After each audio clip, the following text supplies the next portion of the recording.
Ассалаумағалейкум, құрметті көрермен. Армысыздар ағайын. Эфирде саулықтың сыры бағдарламасы ұлы даланың ұлағатты мәдениетімен Көне дәуірдің естелігіне айналған Тараз шаһарындағы біздің сапарымыз жалғасуда. Саулық іздегенге саумал, ал қонақ күткенге Тараз қаласының тұрғындарының есіктері айғара ашық екен. Біз онда бет бұрайық. Кеттік.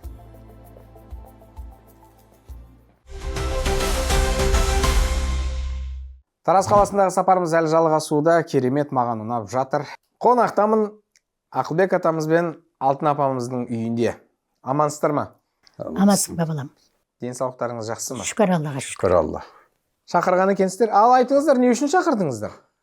Жай жатқан адамды соны Алматыдан алдырдық десең бе? Бірінші мен айтайын. Айтыңыз апа. Менің Айжан Бақыт қызы деген қызым бар. Содан осы жақында хабарласты тағы да. Сол кезде атам қалай, жақсы ма, не істеп жатыр атам, ой, атаң деген кереметті мақтап жатырмын да. Сосын айттым, ойбай, Айжан, мен қызға айтайын ба? Деп сөйді. Моне деп сөйді. Сосын айттым, ой, сенің атаң дегенің ана күнде ана тақирлерді көреді. Мен де Алматыға барып, сол тақирларға жағдайым жақсы болған айтсам бекен деп отыр деп. Мына кісі сөйдеп айтты маған. Аха, сөйдеп айтты. Мен Алматыға барып айтсам бекен. Мен де қазір жақсымын, ішке ел деп. Менің біз енді көп елмен араласамыз, көп жерде бара алмай қаламыз. Екеуміз ауырып больницаға түсіп қаламыз бұрында. Осы октябрь айында да көп жатып шықтық больницаға. Құдайға шүкір, енді осы мынау сауалды алғалы ауырмақ түгіл күш көбейіп керемет болып тұр. Енді қалған өзі айтсын да кісі. Айтам деп едің ғой, сен Алматыға бар. Бәле тағир келіп отыр. Өзіңіз айтыңыз.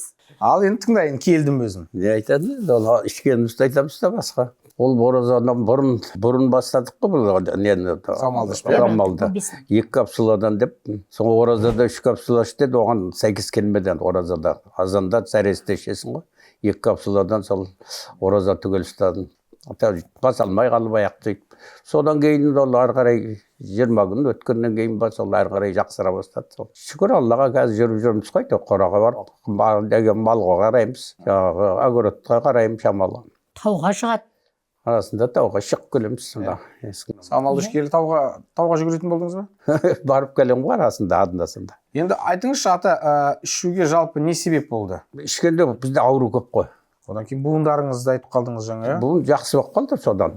Қармақшыда бір құрдас келіншек бар еді, баяғыдан бірге оқыған, бірге жүрген. Сол аяғы ауырады ғой. Соған айтам ғой, сонда істеп. Енді сол стройкада да бірге істегенбіз, сонымен строитель болдық қой біздер. Құрылысшысыз, Иә, құрылыс. Өмір бақи құрылыста келдім. Не құрдыңыз? Мына тек тұрмаста Мамбет Батырды соқтым ғой мен. Ана жерде бер жағында анау тек тұрмасы сөгерет тұр анау, не памятнигі. Бергі бетінде. Арғы бетінде соның мазары тұр. Соның жанында жаңағы 15 метр ұзындығы сол Мамбет Батыр. Сіздің қолыңыз. Ой, бәрекелді. Атақты строитель бұл кісі. Жалғыз бұл жерде емес, бүкіл осы Қызылорда облысында қанша аудандарда, біз өзі Қармақшы ауданының адамбыз негізі. Жаңағы ол енді талай кітаптарға да неге де шығып атты. Көп жерлерде. Бұл кісі негізі архитектура институтқа бара алмай қалған адам. Қарағандың архитектура университеті шақырған бұл кісінің кезінде. Тап сол кезде мен қатты аурулы болып 50 күн больницада жаттым. Сол мені тастап кете алмай, сонымен... Апа, ал сіз де ішіп жатсыз ғой? Мен енді ішіп жатқанда, мен де ішуім керек еді, немесе маған сауымал алып бермейсің бе? Жарайды, телефонға звондап көрейін. Бірден телевизорда қарады да звондадым. Сөйтсем қыздар операторда жауап берді. Сонымен сол бір 2 күннен кейін хабарласып, айтты, сол жерден келіннің атына шыға қойды неге? Жаңағы. Соныменен яғни бөліп төлеу өте ыңғайлы екен, өте ыңғайлы екен. Ал енді мына қасымда мен көршім бар. Енді бірге жүріп жатқан адамбыз ғой. Мен қазір енді осы көп болды. Осыны қалай екеуміз де іштік, екеуміз де жақсымыз. Жағдайымыз өте әлі жаңағы басымыз ауырып көрмеген десек те болады. Өте жақсымыз. Мен де сол негізі мен бронхиальный астма болып Қызылорда облысынан осы неге Таразға көшіп келгенмін ғой 6 баламменен. Ояқта 2-ші группа инвалидте болдым. Енді Алланың бәрі тек Алланың қолындағы нәрсе ғой. Осы жақта жолдас балдарымыз болды, Сейтмұхан, Ажар деген. Солар қоймады. Таразға келіп көрсеңдер, сен өмір бақи ауыр болып өсіп жүре бересің ба? Кім біледі, климат өзгеретін жағат шығар. Келіп көріңдер. Жер бір не ауыстырып көрсеңіздер деп. Сонымен бір жылы балдардың каникулында шықтық, екеуміз бері қарай. Осы мына неге келгенде, мына Бурняға келгенде, менің кәдімгі ентігіп асманды білесіздер ғой, енді қандай қиын демала алмаймын. алас күні түн ұйықтамаймын, мына жерімді тырнап жыртып тастаймын, ауа келеді деп ойлаймын ғой, түніме ауа ұйықтамаймын, ұйқы жоқ. Сөйтіп не қыламын, бурнаға келгенде 100% тынысым уже неғып жатыр, керемет, осылай дем алып жатырмын. Сауығып кеттіңіз. Бірден. Сонымен ана балдар жібермей осы жақта 2-7 жүрдік. Содан ақыры осында көшуге бел будыңыздар. Енді белгілі ғой енді осы жақтан. Енді қазір мынау саумалды ішкелі демек жақсы боласыз. Шүкір Аллаға, сол ұйқым тыныш, жұмыс істеймін, әйтеуір соларыма жарап тұрмын, сол жұмыстарыма. Бұрын ұйықтай беретін бұл кісі. Жата беретін ғой. Тек жата береді, тұра алмайды, жұмыс істей алмайды. Қазір ұйықтамайды. Өйткені түнде сағат 3-тен бастап намаз оқимын, дұғалар оқимын, Аллаға құлшылық етемін. Содан кейін барып шамалы ұйықтайсың. 1-2 сағат. Одан кейін барып уже малға қарайсың. Содан кейін обед жеп алып қайтадан ұйықтайсың. Енді одан басқа біздерде ештеме қалған жоқ қой. Ең бастысы мынау енді құлшылық жасайсыз, намазға, сәждеге бару, келу, тізенің енді былайша айтқанда дене түгелдей жұмыс жасайды ғой. Ешқандай қиындық болып отқан жоқ сізде? Жоқ, ондай қиындық жоқ. Қан қысымы көтерілу?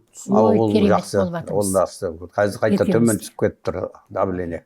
Бұрын 280-де жүргенбіз кезінде жұмыс істеп, ол кезде ол ауру деген істеп менсінбей жүргенбіз. Сол бір досым бар еді, терапевт, сол айтты, бұл қиын айтса бұл ауру. Бұны анау регулировка жасап отырмасаң, давление түсіріп отырмасаң деп. Қазір 110-ға дейін түсіп кетеді ғой. Нормально, 120-да тұрамыз. Тіркеуде тұрмайсыздар ма? Бұрын тіркелгенбіз ғой. Осы жерде тұрамыз ғой, барлық ауруларынан. Ауру көп қой. Бір ауру емес қой, бізде көп қой. Немене сонша бәрін жинап? Жүрек ауру, стройкада істеген сондай нелер ғой, соның бәрі әсерінен. Жаман жері дем алмайтын адам. Жыбырлап жүре береді. Осы қазірдің өзінде де демалыс келмейді мысалы. Қазір мына ішкелі сол бауырым постоянно сыздап отыратын еді. Жүрегім қатты тарсылдайтын еді. Ұйқы безі, асқазан, олардың бәрінен тынышталды мен. Мына кісі де тап сондай бұл кісі де тынышталды. Екеуміз бірімізге қарап айтамыз ғой, мына жақсы нәрсе екен. Жаман емес екен, Құдайға шүкір, бізді, бұны да Құдай шығар бізді. Құдайдың берген 6 баласын жеткізіп, үйлендіріп, жалғыз қызым бар еді. Тұрмысқа бердім. Айтқандай, мені бүгін сол жалғыз қызымның енесінің туған күні. Ол кісі де 72-ден 73-ге шығып жатыр. Балқия Құдағи, туған күніңіз құтты болсын. Өмірде сізге тек жақсылықтар тілеймін. Біз екеуміз құрдаспыз. Деніңіз сау болсын. Мінекей сіз бір капсула ішіп жатыр едіңіз. Сіз де жалғастырыңыз, тағы 2-шін, 3-шін алып. Сіз де жақсымыз дегенде өткенде алған кезде айттыңыз ғой, қазір маған да ұнап жатыр деп. Соған қатты қуаныштымын. Мен де әлде де жалғастырамыз, Құдай қаласа. Қазақстанымыз өзімізге осындай керемет өнім шығарып, өзінің еліне жақсылық істеп жатырғанына өте қуаныштымын. Халықта қуанышты шығар, рахметін айтып жатыр ғой. Құрметті көрермен, төменде көрсетілген нөмірге қоңырау шалып тапсырыс берсеңіздер болады. Біздің атамыз сияқты сіздер де денсаулығымды дұрыстаймын десеңіздер, онда хабарласыңыздар. Қазақстан бойынша жеткізіп беру қызметі бізден тегін. Көпбалалы отбасыларға, зейнеткерлерге, ерекше балалары бар отбасыларға да біздің компаниямыздан жақсы жеңілдіктер қарастырылған, бөліп төлеуге болады. Дами берсін саумал орталығы. Рахмет. Сол айтатынымыз. Бәрекелді, рахмет. Бақытты болыңдар барлығыңыз. Айтқаныңыз келсін, рахмет. Енді біз құр қол келген жоқпыз. Осы орайда сыйлығымызды табыстауға рұқсат етіңіз. Мынау біздің журналымыз. Апа, мынау ақ жаулық енді сізге де алып келдік. Білмеймін, енді көресіз, болмаса Құдағиыңызға сыйға тартарсыз. Құдағиым неке сізге, туған күніңізге подаркам Алматыдан кеп тұр, Тахирдің қолынан шығып тұрған. Құрметті көрермен, сіздер де тапсырыс беріңіздер. Хабарласыңыздар, біздің мамандарымыз сіздерге толықтай жауап береді. Ал енді Ақылбек ата, бір батаңызды берсеңіз, біз ақырындап дастарханға береке берсін, дендерің сау болсын, ауыз бірлік, береке бірлік, имандылық болсын, Алла қабыл етсін. Амин. Айтқаныңыз келсін. Бұл бата тек бізге емес, бізді көріп отырған барша көрермендерге де қабыл болсын дегіміз келеді. Қоштаспаймыз сіздермен, келесі бағдарламада сіздің үйіңізде қонақта болып қалуымыз әбден мүмкін. Аман, сау болыңыздар.